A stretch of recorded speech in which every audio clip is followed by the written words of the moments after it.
Si je te disais que Martin avait un rêve, j'ai fait un cauchemar dont chaque détail m'a marqué, c'est ancré dans ma mémoire. Je me suis levé en sursaut avec cette sensation étrange d'être incapable de distinguer la réalité du songe. 2024, à peine 2 ans après que le petit Napoléon soit élu président. Son islamophobie n'est plus une rhétorique, c'est une façon de gouverner, c'est une politique. Censé grand remplacer le RN, les affaiblir et faire réélire Emmanuel. Il n'était qu'un pion, tout était prévu, du moins c'est ce qu'ils ont cru, mais il fut élu. Le pays est au bord de l'éclatement, les pauvres sont plus pauvres, les gilets jaunes sont rouges sang. Ils répriment le mouvement de façon brutale, prouvant aux naïfs qu'on peut être xénophobe et libéral. Les gueux qui ont cru en lui doivent reconnaître qu'ils ont changé de marionnette, mais pas de maître. Le petit Napoléon ne sera plus dans les campagnes, mais il sait prendre soin des très riches qui ont financé sa campagne. Les rappeurs sont sur la paille, le petit Napoléon ne supporte pas cette musique de racaille. Donc il fait fermer Skyrock, et soudainement, vu qu'ils ne font plus d'oseille, ils se remettent tous à faire du rap conscient. Arrive la jeune Mariam, qu'une nouvelle loi contraint d'être rebaptisée Marianne. Le cœur réchauffé de foi dans une France glaciale. Marianne a fait son choix, elle veut porter le voile. Ses parents s'y opposent, non pas par conviction, mais dans cette nouvelle France, quand on est musulman, il faut raser les murs, il faut se faire tout petit, ne pas montrer qu'on jeûne, ne jamais dire compris. Ce jour-là, Marianne revient de l'université. Son hijab bleu turquoise, elle a dû l'enlever à l'entrée, puis le remettre en sortant. Direction le stade, un moment d'évasion. Courir la rend moins maussade. Marianne explose tout sur 100 mètres. Sur cette distance en France, aucune fille ne lui tient tête. Mais dans la République du petit Napoléon, les sportifs comme Marianne se voient interdites de compétition. Marianne s'installe au fond du bus, sort de son sac un bouquin. Elle est censée descendre au terminus. Elle révise pour son examen. Mais le bus reste sur place. Marianne se demande ce qui se passe. Le cœur contaminé, le visage enlaidi. Le chauffeur fait du zèle, se retourne vers elle et lui dit: Madame, ici on est en France, vous devriez garder vos croyances dans la sphère privée. Si vous n'aimez pas nos mœurs, faites preuve de cohérence. Prenez vos babouches et vos claques, retournez vivre à Alger. Oui, c'est bien à vous que je m'adresse dans ce bus. Vous êtes la seule avec un bout de chiffon sur la tête.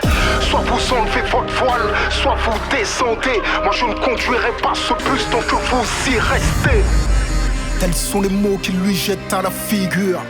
L'incompréhension et la peur la défigurent. Personne ne vole à son secours. À travers elle, c'est avec l'islam qu'ils veulent en découdre. La situation dégénère, vu que le bus ne bouge plus, les passagers sont sur les nerfs. Ils lui demandent de descendre, l'invective avec rage. Une femme qui se dit féministe lui crache en plein visage. Marianne se sent humiliée, perçoit des éclats de rire qu'elle ne pourra jamais oublier. Elle se débat sous les coups et les insultes fusent. Un homme lui arrache son voile avant qu'elle ne quitte le bus. La scène est filmée, postée sur la toile. Marianne devient un symbole, la vidéo devient virale. La fachosphère se lâche dans les commentaires. La bienveillance ne s'abrite guère dans des cœurs de pierre. Le pays est sous tension. On attend la prochaine allocution du président de tous les Français, espérant que pour une fois il saura faire preuve de compassion. Pas un seul mot pour Marianne, rien. Il va plus loin et rend hommage au maréchal Pétain. Là, des millions de Français descendent dans les rues pour protester contre cette France qu'ils ne reconnaissent plus. Je me surprends à penser qu'on peut encore être différent et français. Les hypocrites comme Eric Nolot sont exclus de la manif, accusés d'être complices, racistes passifs. Le mouvement est pacifiste, mais perturbé par des pro-napoléonistes. En marge du cortège, ils agressent la Sana, qui fut contraint de changer de nom, rebaptisé François. François n'est pas un Français lambda, tout le pays connaît son visage. Car seulement quelques mois auparavant, au péril de sa vie, il avait sauvé Madame France d'un incendie. Pourtant Madame France ne se cachait pas de partager les mêmes idées que le petit Napoléon. Quand elle fut sauvée, Madame France fit son mea culpa, et les naïfs crurent de nouveau à la réconciliation. C'est la fin d'un symbole. Noyé dans son sang, François gît sur le sol. Le grand remplacement n'est plus une théorie. Comme en Nouvelle-Zélande, il engendre des tueries. Le sang de la Sama fait déporter le vase. Pire qu'en 2005, les banlieues s'embrassent. Les groupuscules identitaires, quant à eux, s'organisent. Le gouvernement laisse faire, la France se balkanise. Venus de toute l'Europe, les ultra-nationalistes font de la France une terre de combat. Aguerri, l'arsenal provient d'Ukraine. Qui dit guerre dit trafic d'armes au prix de nos larmes de peine. De l'autre côté, nos quartiers sont en ébullition. J'appelle au calme, mais j'ai l'impression que personne ne m'entend. Les bombes artisanales remplacent les cocktails. La mélodie que chantent les calaches est mortelle. Le petit Napoléon décrète un couvre-feu. Sous ses ordres, l'armée française investit les banlieues. Planqué à l'Élysée, le sourire aux lèvres, il compte les morts de la guerre civile dont il rêvait. Les extrémistes à l'affût passent à l'action. Ils voient en cela une occasion de diviser le pays. Se targuant de vouloir venger le sang des musulmans, ils commettent l'attentat le plus meurtrier de la décennie. On compte des morts par centaines. Je me sens désarmé face à tant de peine. Les espoirs de paix se volatilisent. Même les plus pacifistes se radicalisent. Ajoute à cela une nouvelle pandémie, beaucoup plus meurtrière que la dernière. Dans une guerre où nous sommes nos propres ennemis, où chaque jour à venir est bien pire qu'hier.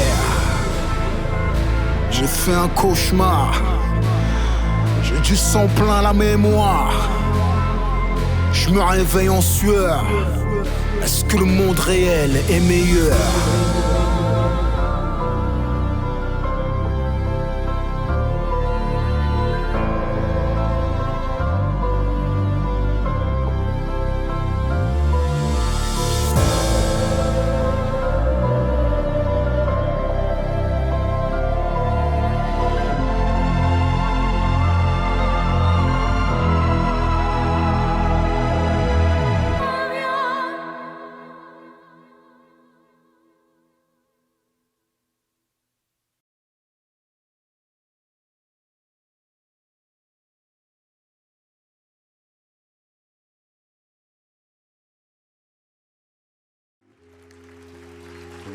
Et dans la ville de Stein, nous avons Taous Bounoual, études, chirurgie dentaire, c'est ça.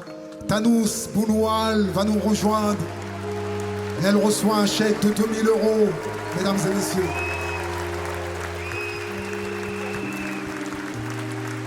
Il y a aussi Majdoub Soumia qui va nous rejoindre, études de médecine, mesdames et messieurs, qui reçoit un chèque de 2000 €. On a Nita Argent, Tilaï Nathan, prépa HEC, qui reçoit un chèque de 1000 €. On a Morgane Gomis, infirmière anesthésiste, qui reçoit un chèque de 2000 €. Et pour terminer, on a Naïl Boutaleb, licence d'informatique, qui reçoit un chèque de 1000 €, mesdames et messieurs.